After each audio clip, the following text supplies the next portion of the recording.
Hello, everyone, and welcome to On the Safe Side, a monthly podcast hosted by the editors of Safety+Health magazine, the official magazine of the National Safety Council. This is Kevin Drewley, associate editor at Safety+Health, and with me, as always, are fellow associate editors Alan Ferguson and Barry Bettino. Hello, guys, and happy October. Hello, Kevin. Hey, Kevin, almost Halloween. It sure is.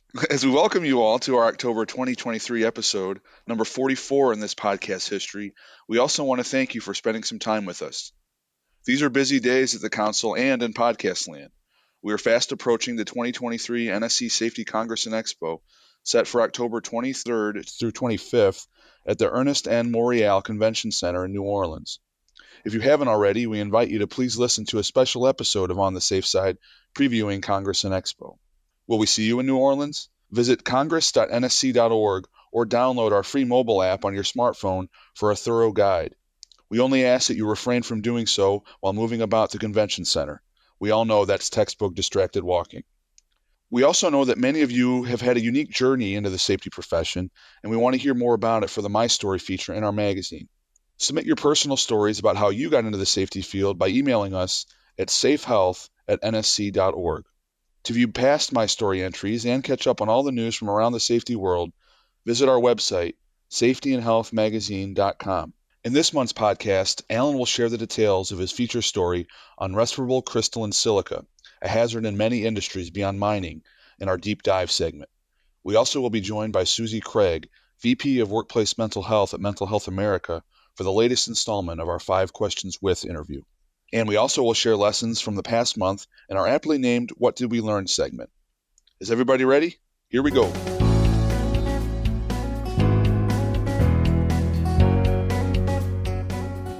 Each month here at On the Safe Side, we examine a feature story from the latest issue of Safety+Health magazine, and we call that our Deep Dive segment.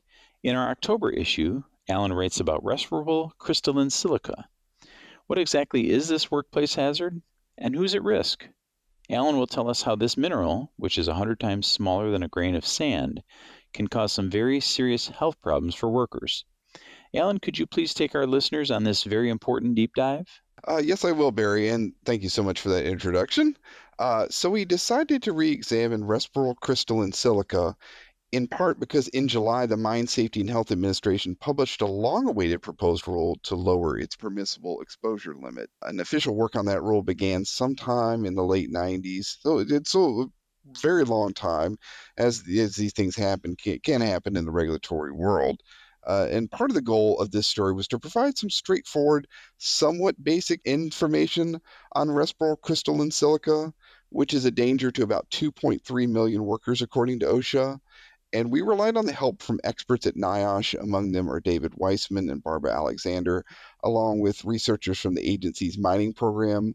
And Natalie Fox with the American Industrial Hygiene Association also helped. I want to mention that Barbara Alexander is also an AIHA member. Here are some key facts about silica. It's another name for the chemical compound silicon dioxide. As you may remember from chemistry class, that's 1 part silicon and 2 parts oxygen.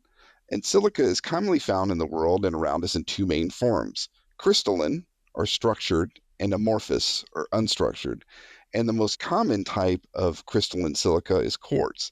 And as many of you may know, that's often found in rocks, stone, sand, concrete, and mortar. And obviously, many employees work with those materials in industries such as manufacturing, or masonry, or construction. So respirable crystalline silica, as Barry mentioned, is 100 times smaller than a grain of sand. And that's why it's very easy to inhale into your body and your lungs. And that respirable crystalline silica can get trapped in the lung tissue and cause inflammation and scarring, while interfering with the body's ability to take in oxygen. In turn, that can lead to medical conditions such as COPD, or chronic obstructive pulmonary disease, tuberculosis, and silicosis, which is an irreversible but preventable lung disease, according to NIOSH. Breathing in crystalline silica also can lead to kidney failure and autoimmune conditions such as rheumatoid arthritis. So one of the main reasons why MSHA put out this proposed rule was because of respirable crystalline silica's connection to black lung disease.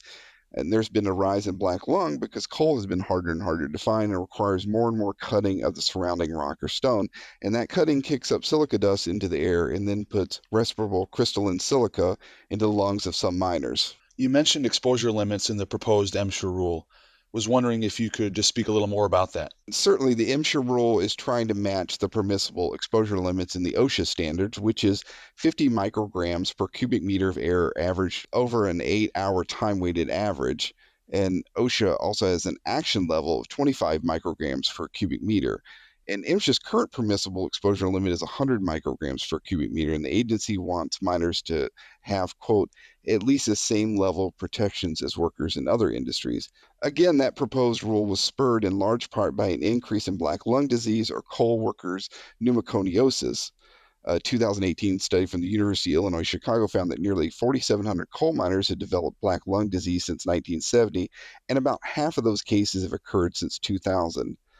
Another UIC study published last year deemed silica exposure, quote, a driving force behind the rising rates of black lung disease. And I'll add that two key ways to measure exposures are breathing zone samples and industrial hygiene assessments. Well, Alan, speaking of exposures, what are some ways to control those according to the experts that you talked to for this story? The best controls for respirable crystalline silica can depend on the work activity, the product, or production method, Natalie Fox said. She added that a combination of several methods might be necessary to control certain exposures, and she gave the example of engineered stone countertops. Fox pointed out that studies have shown that a combination of water sprays and local exhaust ventilation are best, quote, because water sprays were not always directed in the proper location. Also, using water may not be feasible for certain products, or it may cause additional hazards, whether it's near electrical equipment or through potential slips, trips, and falls.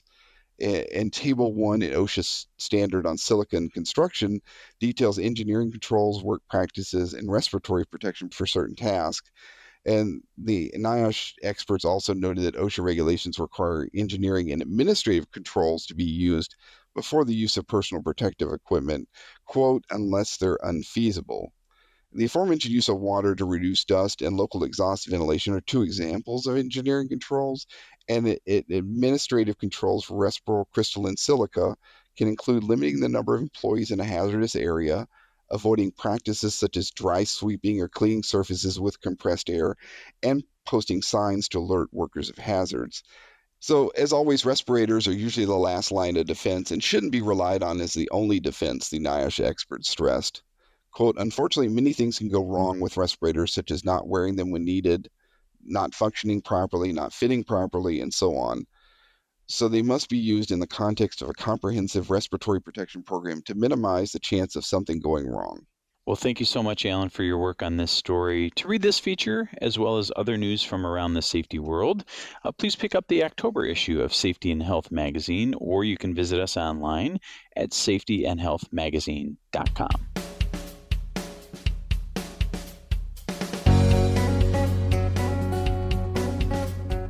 Every safety professional has a unique story. So what's yours? Safety and Health Magazine wants to hear about your path in the occupational health and safety field for our My Story column. You can share your safety origin story by sending a submission to safehealth@nsc.org.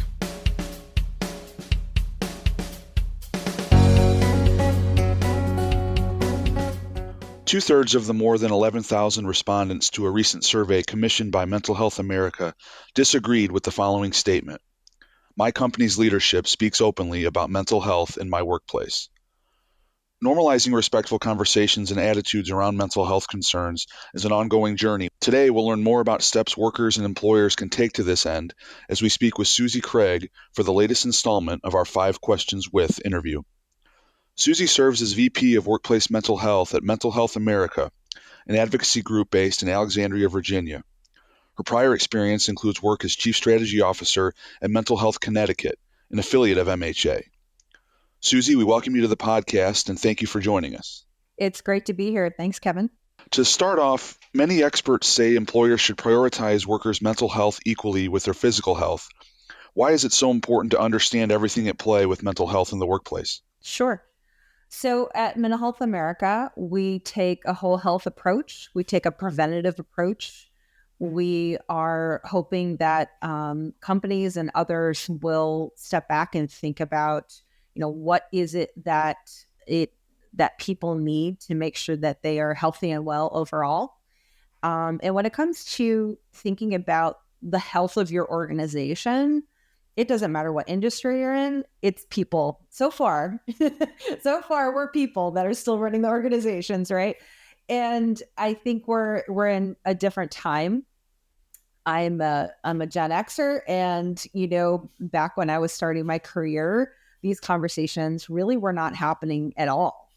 Now we're seeing business leaders and obviously HR professionals and others really understand that health and well-being has creeped into our workplace. Thank you, COVID. Thank you, social justice uprising. Like, we are all talking about and thinking about what we need to be healthy and well.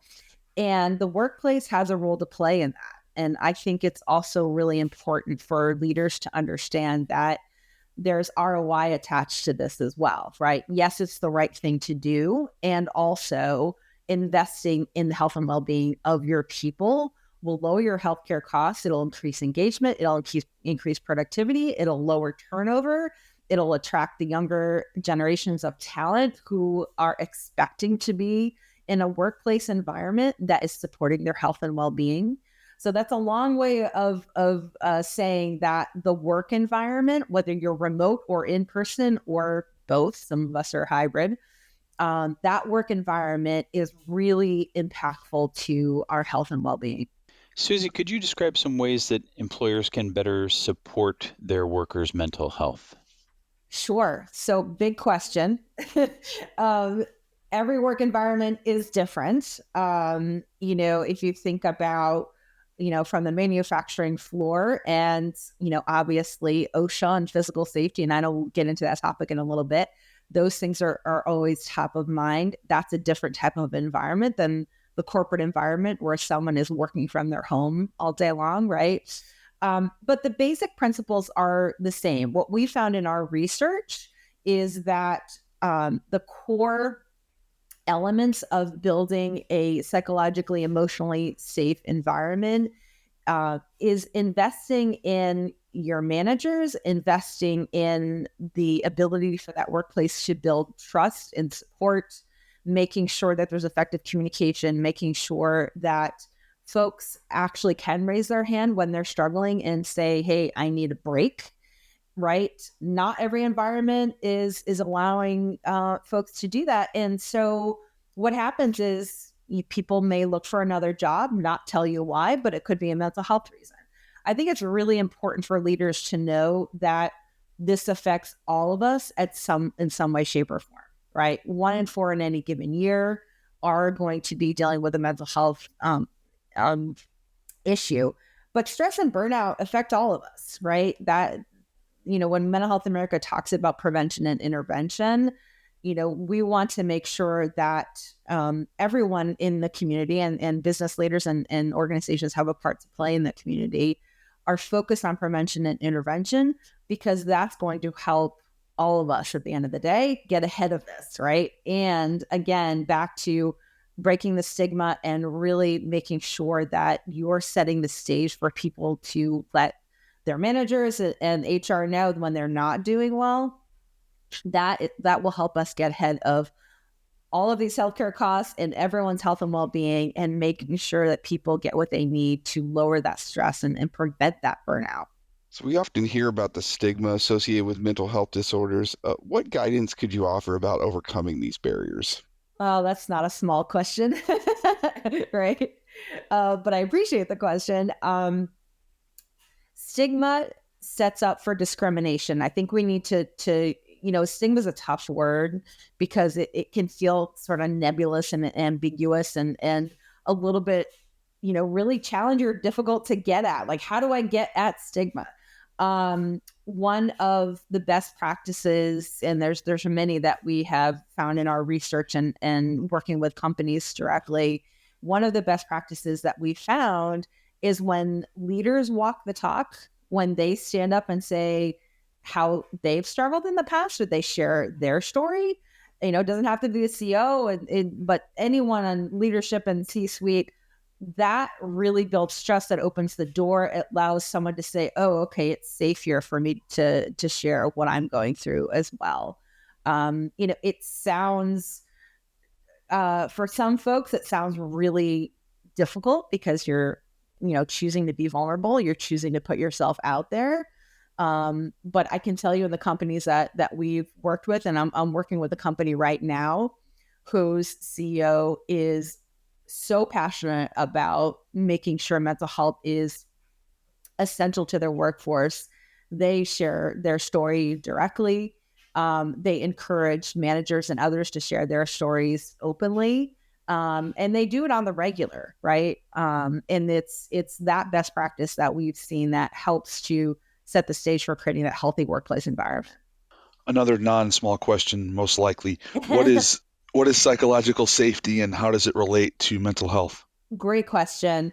So I'm not sure if you know of Amy Edmondson. She coined the term psychological safety, researcher from Harvard. And actually, I have the definition ready. I had it ready so I can share it because it's a really good one. So psychological safety is a belief that one will not be punished or humiliated for speaking up with ideas, questions, concerns, or mistakes, and that the team is safe for interpersonal risk-taking. That last piece, I think, is really important because it's one thing, to feel like you have agency and you're empowered to speak up and say, back to raising my hand if I'm struggling. But putting the focus on the team and that interpersonal risk taking goes back to and speaks to the environment and the workplace and who is setting the stage for making sure that there is psychological safety. Just like, you prevent slips and falls. You make sure that, everyone looks around their environment. They pick something off the floor to make sure that, people are safe, and preventing anything with your physical safety. Thinking about, this conversation that I'm having as a manager where I'm just checking in with my team and I'm asking them, hey, before we get into the work stuff, how is everyone? Are you okay? Do you need anything? What's your, stress-o-meter like? There's even apps out there that will do like quick check-ins where you can do red, yellow, and green to test everyone's stress. Like there's all different ways to get at and make sure that managers are equipped to support their teams. By the way, what we found is the managers and the training that managers get and the support that they get to support their teams is usually where a lot of things fall down, right? So many times, and you probably experience this in your workplace, if you're really good at your job, you get promoted to a management level. And then what happens? Do you get the training you need to create, the support that's needed for your teams? Often that's not the case. Well, Suzi, we appreciate you tackling these big topics for us. We did want to ask you, for employers and workers who are listening to the podcast, can you share some resources that for folks who may want to dive deeper into the topic? Sure, absolutely. So, back to the conversation around stigma and helping folks, assess and get what they need. We have an amazing team that has created an anonymous site for screening. So it's mhascreening.org. Anyone can go on and you can just check in with yourself. I have these symptoms. I think it might be anxiety or depression or whatever it is, completely anonymous. One of the best parts about that screening is you get to the end and you get connected to local resources, right? We don't want to leave you hanging. We want to make sure that when you get to that screening, if you test, on the positive side of any of those symptoms, that you're able to get connected to resources. Specifically related to the workplace, mhanational.org/workplace. So you can find our research and best practices. And this fall, we'll have a new mental health in the workplace toolkit and a lot more resources coming out. So make sure you, track us and follow us on social as well. We'll be announcing all of that in about October. Well, that all sounds great. Thank you, Suzi, for sharing your insights and expertise about mental health in the workplace. We truly appreciate you joining us to discuss this topic. Well, thank you for having me. I enjoyed it. Albert Einstein said, "Wisdom is not a product of schooling, but of the lifelong attempt to acquire it." In that spirit, we're going to discuss what wisdom we acquired this month in our What Did We Learn segment. And to get things started, I wanted to share with our listeners that OSHA has released 3 new videos supporting worker mental health. And these videos, which are available with Spanish language captions, they include topics such as one called Start the Conversation, one called Tips for Improving Work Relationships, and another called Build Your Mental Health Toolkit. And as we all know, mental health has become very important since the COVID-19 pandemic, and it's affecting workers in many different ways. Those of us around you every day at the workplace are dealing with some sort of mental health, whether it be an issue mild or serious. And these videos certainly will help both workers and employers kind of bridge the gap with this issue. Kevin, I'll bet you did not have me quoting Albert Einstein in your podcast bingo card this month, huh? That's right. It's all relative, as Einstein might say. But no, I thought if you were going to quote an Albert, knowing you're a font of knowledge about the Missouri Valley Football Conference, you might have mentioned Albert Brown of the '86 Western Illinois Leathernecks, who is the league's all-purpose yardage leader that year. But no, not Einstein. Well, I appreciate that mention. And I had to look it up. Kevin, tell us what you learned this month.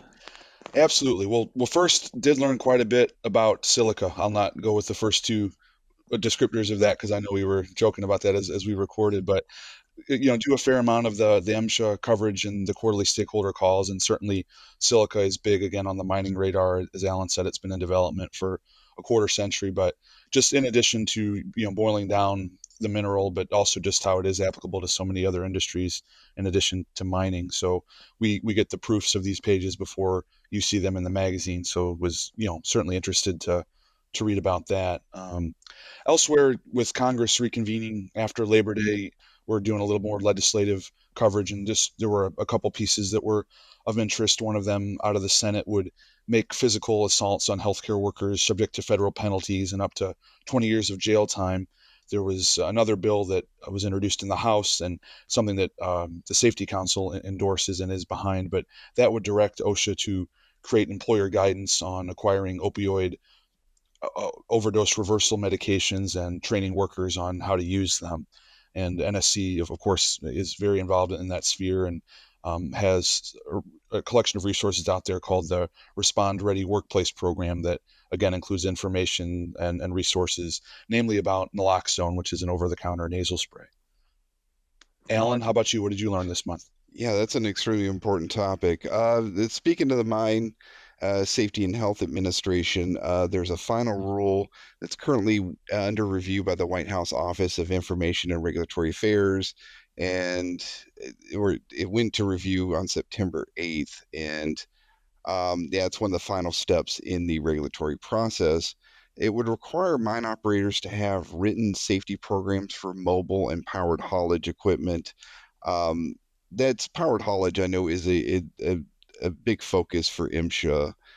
So this potential regulation would apply to operators with 6 or more miners and would cover equipment, surface equipment, or surface areas of underground mines, except for belt conveyors. And so, MSHA published a notice of proposed rulemaking in September 2021 on that.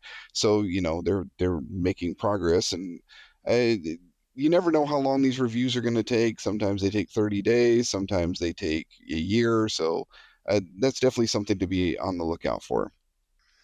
Great. Well, thank you, gentlemen, for sharing those lessons with everyone. And hopefully we'll see many of you listeners later this month in New Orleans, where there will be plenty of wisdom to be gained from all the events taking place at Congress and Expo.